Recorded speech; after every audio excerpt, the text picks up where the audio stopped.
Question 20, Corey Walton says, how do we respond to people who say, quote, you Christians are so pro-life, yet you don't want gay people to adopt? What's the path to answering that question? Love you, Ali and Moxie. All right, so what are you doing over there? She's very adventurous today. Shut up.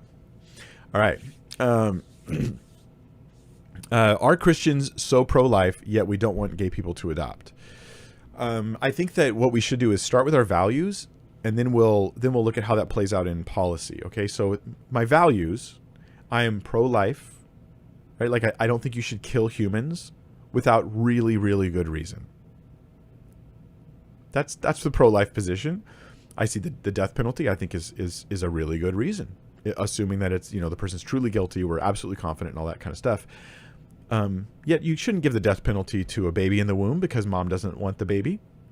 I think that if a dad doesn't want his baby, we call him a deadbeat father. And if a mom wants to kill her baby, she's being a deadbeat mom. Like, seems like a no-brainer to me.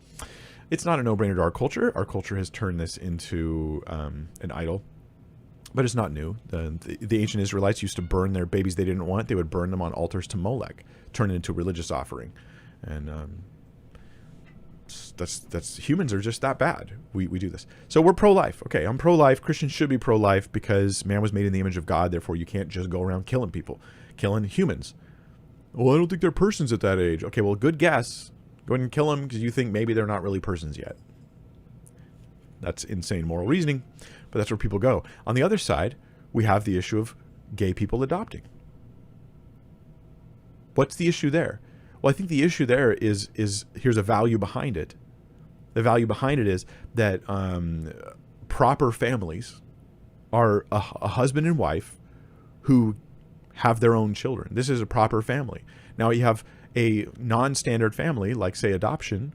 You at least would like to put them into the best family situation you can. That's a good value. But with the idea of gay people adopting, to me, the issue is this: I want kids to be in the best situation, and I'm in a minority here, but I can see how if there's a lack, if there's, like, say we have 10,000 kids that need to be adopted, and we only have 9,000 couples that will adopt. And so then we start looking for non-standard families. We go, hey, are there single people that are willing to adopt? Are there gay people that are willing to adopt? Is there anyone that's willing to adopt? Because that's probably better than foster care, most likely. And I could be wrong here, but I'm just saying I'm open to the idea. But adoption should prioritize the best family situation for the child. What we sometimes do, and this is my pushback against the pro-gay agenda here, what we sometimes do is we promote, like, the life experience and the life journey of the parents trying to adopt, instead of realizing that adopting is for children, not for parents. Like, the kids are the important thing. This is the same thing with abortion. The kids are more important here than people realize. The same thing with adoption. We should prioritize, and since, from my understanding, in the U.S. at least, there are miles of lines of good qualified families ready to adopt. Why on earth would I prioritize a family that doesn't have a mom or doesn't have a dad?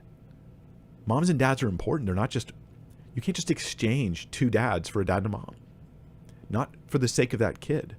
So in a non-optimal way, when you have kids who are just going to be stuck in orphanages that might especially be unhealthy, right? Or foster care, if it's not a good environment, which often it's not, then I'm open to the idea. Because, hey, is it at least better than this? But don't for a second pretend that two men are an equivalent of a man and a woman raising a child. Just think of those of you who had a mom and dad both around. They both matter, didn't they? Right? And unless they were abusive or something like that, you're going to say, no, you need both of those. They're really important for you as a child. So I think we're just prioritizing the life of the child and the responsibility adults have to take care of children when we say we want adoption to go towards a one man, one woman who have a stable relationship and can provide the best upbringing for that kid. Yeah, moms and dads are not interchangeable. So I know. I mean, I grew up without a significant dad in my life, and my stepdad was there for on and off, very on and off. He was in the house, out of the house, and for 7 years. From 7 to 14. but there was no relationship there. So I basically felt like I didn't have a dad figure in my life. And my mom would be like, well, I'm going to try to be your mom and your dad. And I'd be like, well, guess what, Mom? It's not possible. Would you purposely put a kid in a situation like that? No dad? No mom? No big deal, right? Because gay rights, and we want to support your journey. That's just, we're using kids as pawns for our personal journey here, when it should be that we serve them. There's my thoughts on that. And yeah, they're what they are.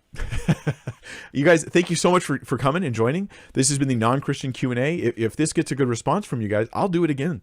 I love getting these kinds of questions, and I hope that my answers have been helpful to you. Like some of the stuff, I'll think about it later and I'll go, oh, I think I could have shared that better. And you've probably heard some of my answers, thought you could have shared better. Consider this not the perfect answer, but helping us think about these things. Because that's the goal with this channel, is I want to help you think biblically about everything. With my ministry, I want you to think real thinking, but also really biblically faithful thinking. And I believe that your non-Christian questions have answers. And so many times non-believers out there, they don't know that there are answers for their questions. They get the question, and it's kind of a gotcha question that sticks in their head, and they don't realize that there might be a real thoughtful Christian response that maybe brings them just an inch closer to being open to the gospel of Christ. I hope that effect happens as a result of today's video. So thanks you guys for joining. Thanks to mods for being there. God bless you. Don't know. Well, I will not have a video with you on Monday. I don't know when the next video is going to be for the Women in Ministry thing. For sure, I'll be with you next Friday at 1 p.m. Pacific time, doing another Q&A, and you'll be seeing more shorts coming out. Let me know if you guys are, anybody's still sticking around listening at this point. If you like the shorts, if you have feedback about them, please put it in the comments on this video, and I'll keep an eye out for that. I'm curious what you think. Thanks.